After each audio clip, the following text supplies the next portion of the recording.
Salam kerahiman. Hari ini kita ketemu lagi di tanggal 19 Desember. Kita akan baca dari diary nomor 677. Kita mulai dalam nama Bapa dan Putra dan Roh Kudus. Amin. 677. Dalam misa yang dipimpin oleh Pastor Andras, sesaat sebelum pengangkatan hosti dalam doa syukur agung, kehadiran Allah meliputi jiwaku yang ditarik ke arah altar. Kemudian aku melihat Bunda Allah bersama bayi Yesus. Bayi Yesus berpegang pada tangan bunda kita. Sesaat kemudian, bayi Yesus lari dengan sukacita ke tengah altar, dan Bunda Allah berkata kepadaku, "Lihatlah dengan ketenangan macam apa aku menyerahkan Yesus ke dalam tangannya. Demikian pula engkau harus mempercayakan jiwamu dan menjadi seperti seorang anak kepadanya." Sesudah mendengar kata-kata itu, jiwaku dipenuhi dengan kepercayaan yang luar biasa. Bunda Allah mengenakan pakaian putih yang aneh, transparan. Pada bahunya ia mengenakan mantel biru transparan. Birunya mirip langit. Dengan kepala tanpa kerudung dan rambut terurai, ia tampak sangat cantik dan elok tak terperi. Ia memandang Pastor Andras dengan amat mesra, tetapi sesaat kemudian imam mematahkan anak yang mungil itu, dan darah segar memancar keluar. Pastor Andras membungkuk ke depan dan menyambut Yesus yang benar-benar hidup itu dalam dirinya. Apakah ia memakannya? Aku tidak tahu bagaimana itu terjadi.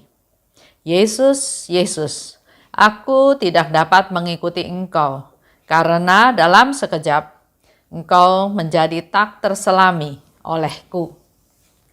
Diary nomor 677 ini, saya ajak salah satu anak saya ya, Gama, untuk berdiskusi tentang bacaan ini.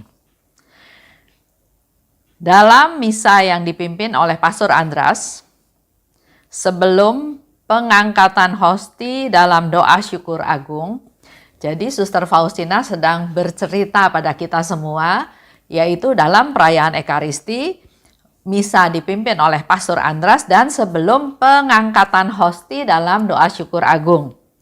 Tiba-tiba dia merasa kehadiran Allah meliputi jiwaku yang ditarik ke arah altar. Suster Faustina ada ya dalam perayaan Ekaristi tersebut, dia merasa ditarik ke arah altar. Kemudian aku melihat Bunda Allah bersama bayi Yesus. Kalau kita ingat gambaran tersebut, kita melihat satu gambaran keluarga yang utuh ya. Ada Allah Bapa, kehadiran Allah yang meliputi jiwaku, Suster Faustina katakan. Allah hadir, juga dia melihat Bunda Allah, dan juga melihat bayi Yesus. Allah, Bunda Allah, dan bayi Yesus ya, lengkap, satu keluarga lengkap. Suster Faustina ditarik ke arah altar oleh Allah. Bayi Yesus berpegang pada tangan bunda kita.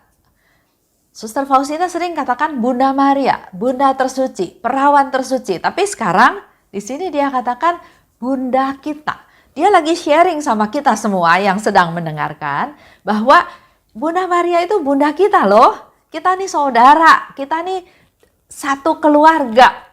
Karena memanggil Bunda Maria sebagai bunda kita semua. Kalau ingat gambaran Yesus berpegang pada tangan Bunda Maria, mungkin Bapak Ibu bisa ingat tentang Bunda Maria penolong abadi. Seperti yang ada ya di background ini, Bunda Maria penolong abadi. Sesaat kemudian, bayi Yesus lari dengan sukacita ke arah altar. Itu yang dilihat oleh Suster Faustina ya. Kata Bunda Maria, "Lihatlah, dengan ketenangan macam apa aku menyerahkan Yesus ke dalam tangannya." Tangannya di sini artinya tangan dari Pastor Andras tersebut. Demikian pula, engkau harus mempercayakan jiwamu dan menjadi seperti seorang anak kepadanya. Bunda Maria itu nggak mungkin tiba-tiba berkata seperti itu kalau nggak ada sebabnya. Apa yang dikatakan, apa yang disampaikan pasti ada latar belakangnya, ada sebabnya. Di situ dikatakan, dengan ketenangan macam apa aku menyerahkan Yesus ke dalam tangannya. Demikian pula engkau harus mempercayakan jiwamu. Nah, dalam hal ini, Bunda Maria sepertinya menangkap sesuatu kegundahan dalam diri Suster Faustina. Ada keraguan, ya, ada ragu-ragu. Bunda Maria bisa mengatakan hal di atas karena Bunda Maria menangkap keraguan dari Suster Faustina. Jadi Bunda Maria walaupun enggak mendengar apa yang dikatakan oleh Suster Faustina atau Suster Faustina tidak bercerita apapun, dia tahu karena Bunda Maria peka. Sehingga dia katakan seperti hal di atas. Bunda Maria melawan, memberitahukan hal tersebut dengan iman. Seperti yang dikatakan, dengan ketenangan macam apa aku menyerahkan Yesus ke dalam tangannya. Pastor Andras, ya pastor, tapi dia juga manusia biasa, manusia yang berdosa. Nah, di sini Bunda Maria mau ingatkan Suster Faustina, dengan kepercayaan macam apa saya serahkan Yesus kepadanya. Ada iman, ada percaya. Pertama, dalam hal ini kita menangkap satu pesan dari Bunda Maria bahwa Bunda Maria berperan sebagai pemelihara iman. Juga termasuk imannya Suster Faustina. Bukan hanya Suster Faustina, dalam cerita ini kita juga menjadi lebih sadar lagi bahwa Bunda Maria itu adalah bisa atau berperan sebagai pemeliharaan iman kita. Kita punya iman ya. Sering ada istilah iman itu turun naik. Sering ada istilah imannya dia masih dangkal, imannya dia masih atau sudah dalam. Dari cerita ini, walaupun Suster Faustina nggak cerita, tapi Bunda Maria peka, Bunda Maria memperhatikan dan dia memberikan satu statement, satu penghiburan, satu hal yang membuat kamu jangan ragu, kamu juga harus percaya, kamu harus punya iman. Pertama, berarti Bunda Maria berperan sebagai pemelihara iman kita. Kalau kita sedang gundah, sedang ragu-ragu, sedang bergejolak, sedang banyak hal ya yang berkaitan dengan iman, ingat pada Bunda Maria, karena Bunda Maria berperan sebagai pemelihara iman kita. Lanjut. Perlu percaya penuh, seperti yang dikatakan oleh Bunda Maria ya. Dengan kepercayaan apa aku memberikan, dengan kepercayaan apa, dengan ketenangan macam apa aku menyerahkan Yesus ke dalam tangannya. Dalam hal ini ada satu kepercayaan penuh, ya, nggak ada keraguan sedikit pun. Percaya penuh pada Pastor Andras. Begitu pula Suster Faustina diminta oleh Bunda Maria untuk percaya penuh pada Bapa Pengakuan. Dasar daripada kenapa kita harus percaya pada Bapa Pengakuan atau percaya pada Pastor Andras, karena kita punya iman, kita percaya pada Allah. Allah itu bisa melakukan apapun. Jadi kita nggak perlu takut. Kalau sudah ada arahan, sudah ada tuntunan, imani. Lakukan dengan percaya bahwa Allah bisa lakukan apapun. Jadi kembali lagi di sini saya mau katakan kepada kita semua, kalau Bunda Maria berkata sesuatu atau Bunda Maria buka mulut berkata ya, pasti ada tujuannya. Nggak mungkin hanya asal ngomong. Dalam hal ini Bunda Maria memberi contoh kepada kita semua apa sih yang namanya percaya. Bunda Maria percaya pada Tuhan untuk menyerahkan Yesus pada Pastor Andras.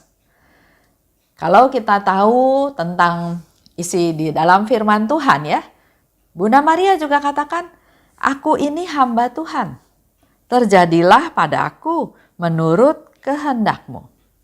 Apapun yang akan terjadi, percayakan pada Tuhan dan pasti baik adanya. Pasti ada dalam kontrol Tuhan, pasti ada dalam rencana Tuhan, pemeliharaan Tuhan, bimbingan Tuhan.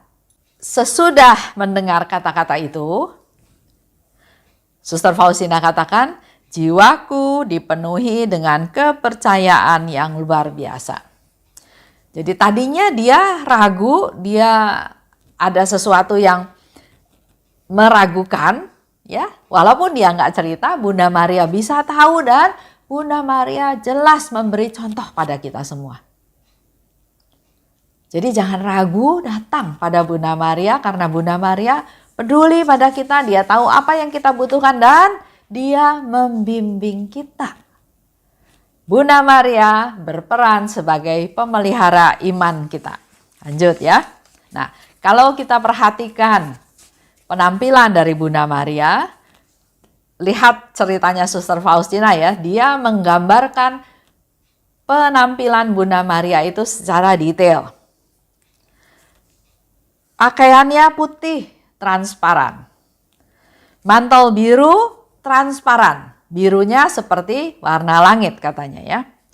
Kepalanya tanpa kerudung, rambutnya terurai, dan kelihatan sangat cantik, elok, tak terperi.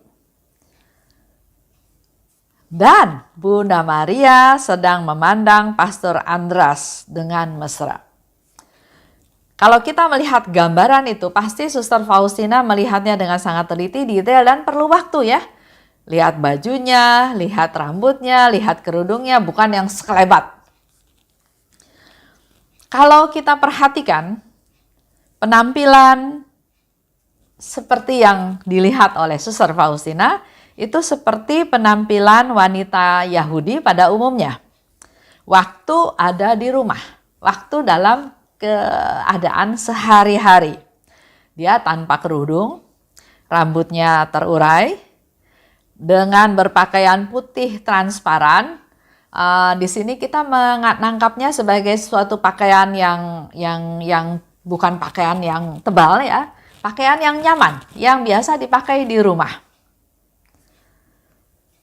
Bunda Maria waktu itu berbicara pada Suster Faustina sebagai orang dalam rumah. Karena situasi yang dilihat oleh Suster Faustina itu suatu gambaran keadaan di dalam rumah. Pakaian sehari-hari, rambutnya terurai, tidak pakai kerudung ya.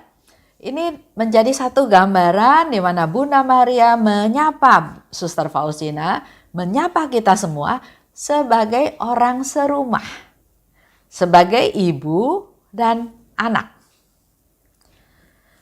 Bunda Maria dalam hal ini hadir sebagai bunda spiritual untuk Suster Faustina. Sifatnya menemani, menenangkan anaknya dalam kondisi apapun. Begitu pula untuk kita semua ya. Bunda Maria adalah bunda spiritual buat kita semua yang menemani kita, yang menenangkan kita, yang bersikap sebagai seorang ibu yang sayang pada anaknya. Tapi sesaat kemudian, imam mematahkan anak yang mungil itu, darah segar memancar keluar. Dan dikatakan oleh Suster Faustina, dalam sekejap engkau menjadi tak terselami olehku. Kaget ya melihat gambaran itu, tiba-tiba anak itu dipatahkan oleh imam, terus dia juga nggak dapat lagi satu gambaran lain, tapi darah segar memancar keluar. Kalau kita ingat dengan perayaan Ekaristi, tubuh dan darah itu betul-betul tubuhnya Yesus yang dipersembahkan. Sehingga Suster Faustina melihat satu gambaran, imam itu mematahkan anak itu dan darah memancar keluar. Dia melihat satu pengalaman atau satu penglihatan yang ngeri ya. Silahkan Bapak Ibu juga bayangkan apa yang dilihat oleh Suster Faustina. Dikatakan lagi tadi, imam mematahkan anak yang mungil itu. Satu pemandangan yang menyeramkan ya, yang mengerikan ya, menakutkan. Dan darah segar memancar keluar. Suster Faustina katakan dalam sekejap dan dia nggak bisa bercerita. Karena dia ada dalam ketakutan. Ketakutan yang sekarang dialami beda dengan keraguan yang tadi di awal cerita. Ya, kalau ragu itu belum yakin atau tidak yakin. Betul nggak saya harus mengandalkan atau menyerahkan diri pada Pastor Andras? Sehingga Bunda Maria memberikan satu contoh supaya Suster Faustina jangan ragu lagi bahwa saya pun memberikan Yesus anak saya, kata Bunda Maria, kepada imam tersebut. Nah, kalau sekarang peristiwa yang sekarang dia ketakutan, dia yakin dengan semua cerita tersebut, tapi ada ketakutan melihat satu gambaran tersebut. Contoh tentang sesuatu yang yakin ya, yang meyakinkan. Misalnya Yesus di Taman Getsemani. Di sana Yesus tahu apa yang akan dialami olehnya supaya rencana Allah terlaksana. Apa yang akan dia alami demi cintanya, bukti cintanya kepada kita semua menebus dosa kita. Contoh ya, misalnya Yesus di Taman Getsemani. Yesus tahu apa yang harus dialaminya, apa yang akan dialaminya. Untuk supaya rencana Allah terlaksana, untuk menyatakan, membuktikan cintanya kepada kita semua manusia berdosa, pengorbanannya sampai mati di kayu salib. Itu dia lakukan. Dia tahu. Dia yakin. Jadi bukan keraguan lagi. Dia tahu, dia yakin, tapi ada ketakutan. Sehingga dikatakan di sana ada butir-butir darah ya. Keringatnya itu seperti butir-butir darah. Yakin, tapi ada ketakutan. Karena Suster Faustina kenapa merasa seperti itu? Dia merasa ngeri, merasa takut karena dia pun tahu, dia pun sadar bahwa dia pun akan mengalami hal yang sama seperti bayi Yesus tersebut. Suster Faustina dikatakan ya oleh Tuhan Yesus, hidupmu harus seperti hidupku. Dari palungan sampai salib. Gambaran yang Suster Faustina lihat, dia pun tahu dia akan alami. Dan ada ketakutan. Sebagai manusia ada ketakutan. Sama seperti tadi ya, Yesus di Taman Getsemani. Ada ketakutan. Sampai dia bilang, kalau boleh piala ini berlalu daripadaku. Ya, itu satu ungkapan 100% manusia yang ketakutan. Suster Faustina merasa ketakutan karena dia harus mengalami hal tersebut juga.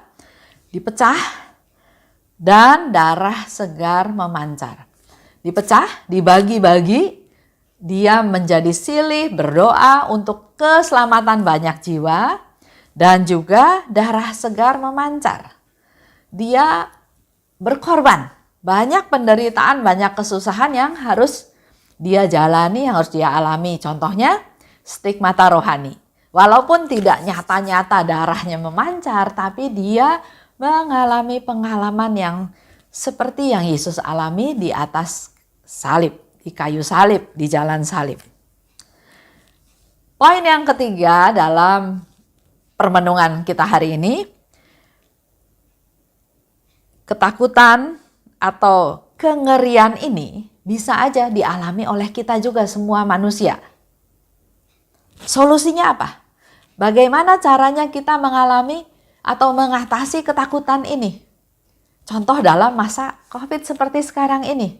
Ada banyak ketakutan-ketakutan yang Bagaimana saya menghadapinya? Mungkin jalan buntu. Nggak tahu harus usaha apa lagi. Ya. Dan satu hal ini hanya bisa diobati dengan Yesus uvam tobie. Yesus, engkaulah andalanku. Hanya mengandalkan Tuhan. Dengan mengandalkan Tuhan, tidak akan ada ketakutan lagi. Itu aja renungan hari ini. Mungkin cukup dalam ya. Saya juga nggak berpikir sampai seperti itu. Tapi dengan diskusi, sharing, ngobrol sama anak saya, Gama, lahirlah 3 hal tersebut. Jadi tadi 1, Bunda Maria sebagai spiritual, bunda spiritual kita, ya. Bunda Maria berperan sebagai pemelihara iman kita. Dan yang ketiga, walaupun ada ketakutan atau ada hal yang sangat mengerikan, seperti yang dilihat oleh Suster Faustina, itu semua bisa diatasi dengan mengandalkan Tuhan. Yesus uvam tobie. Seperti yang Yesus katakan.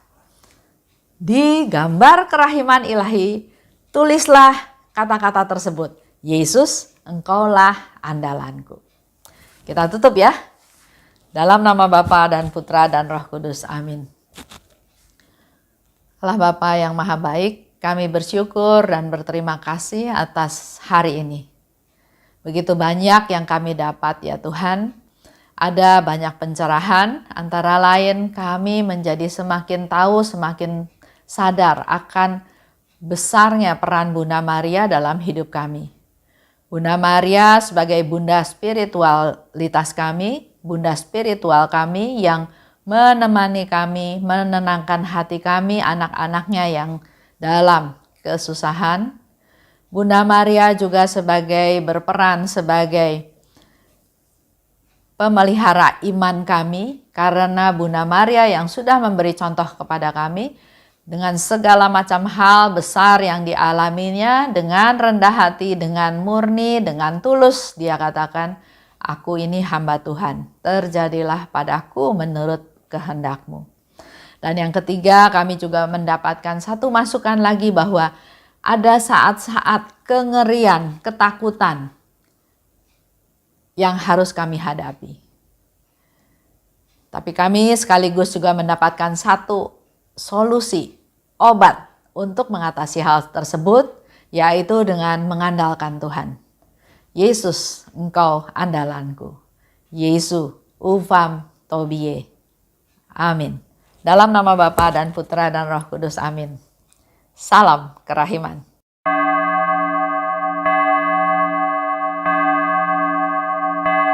Hatiku dipenuhi sukacita ketika Bunda Maria datang.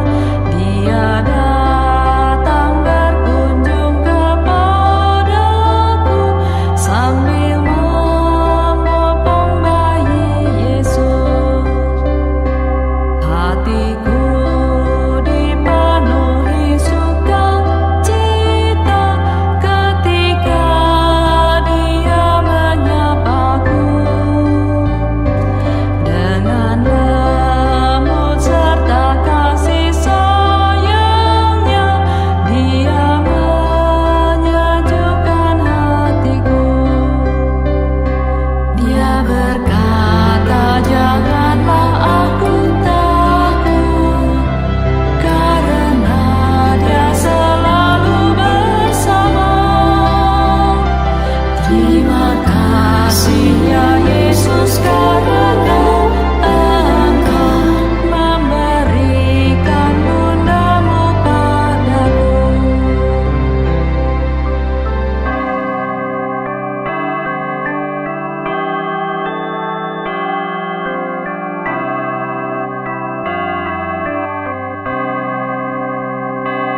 hatiku